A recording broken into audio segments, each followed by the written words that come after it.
it's a big challenge for this group, but we're up for the challenge. We got the guys to get the job done, and like I said, it's our style of football, and try and match us for an entire 4 quarters. You can do it for a little bit, but do it for 4 quarters. We'll see if you can do it. Brady Oliveira, I imagine it felt good to get back out there after missing a couple games.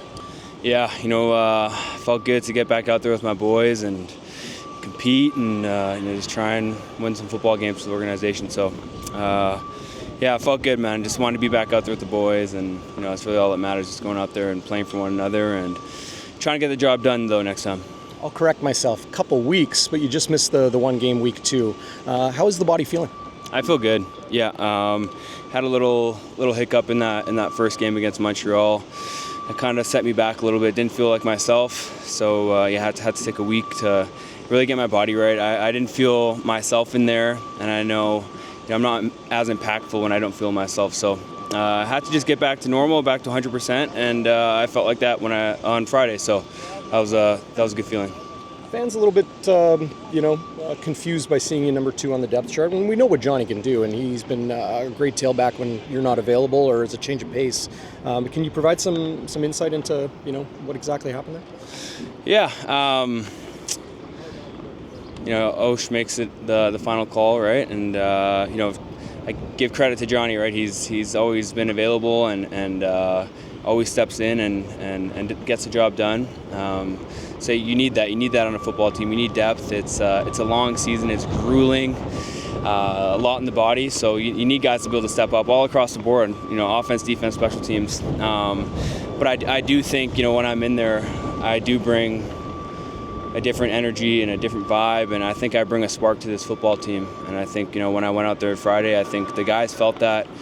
I felt their energy and everything felt good, and it was clicking while we were in there in the huddle. So I'm hoping moving forward that I get a lot more opportunities, and obviously I don't make those decisions, but I'm ready and I feel good and I know what I can do. And when I got in there for limited reps, I showed what I could do. So just gonna whatever the team needs me to do, I'm here to do it.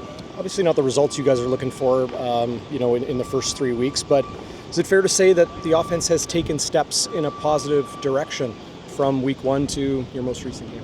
Yeah, oh yeah, for sure. I think you see it all across the board. I think specifically you see it, in the run game. That's our bread and butter. That's our DNA. And I think this past game against BC, you're able to see that, right? We're getting into our groove and playing, our style of football and being physical and moving those guys up front. And our offensive line did a heck of a job. So we're just going to continue to build on that. We know that this team thrives off that and builds off of that. If we're rolling in the run game, usually it's a good result at the end of the game. So we're just going to continue to improve, continue to get better, and come out here every day and work and try to get some positive results. How frustrating is it as a teammate to see guys go down to injury and knowing that you might be without them for a while? Yeah, brutal, man. That's the worst part of the game. It's inevitable. It happens. It just sucks, especially you get so close with these guys on the team, and they're just such great human beings. I mean, people forget that we're people first, right? And I can speak on Dalton, right? I mean, one of my closest guys in this locker room, and he's just such a good human being first, and then a great football player. So it's unfortunate seeing that happen to guys. They come in and work hard every single day, and they just want to get their opportunity, and then that happens. So it's unfortunate. But now, people got to step up, and you're here for a reason. You got to make plays, and we're counting on the guys in this locker room to get it done.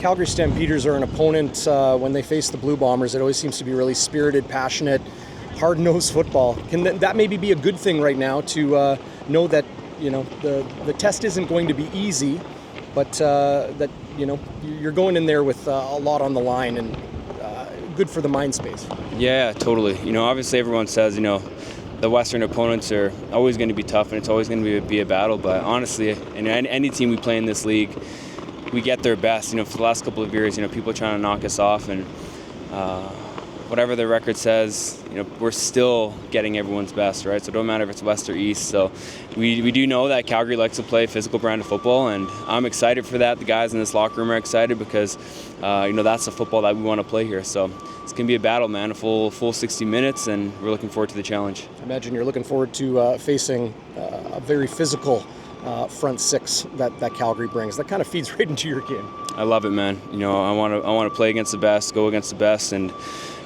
it's a big challenge for this group. But we're up for the challenge. We got the guys to get the job done, and like I said, it's our style of football, and try and match us for entire 4 quarters. You can do it for a little bit, but do it for 4 quarters. We'll see if you can do it. Thanks, Brady. Appreciate it.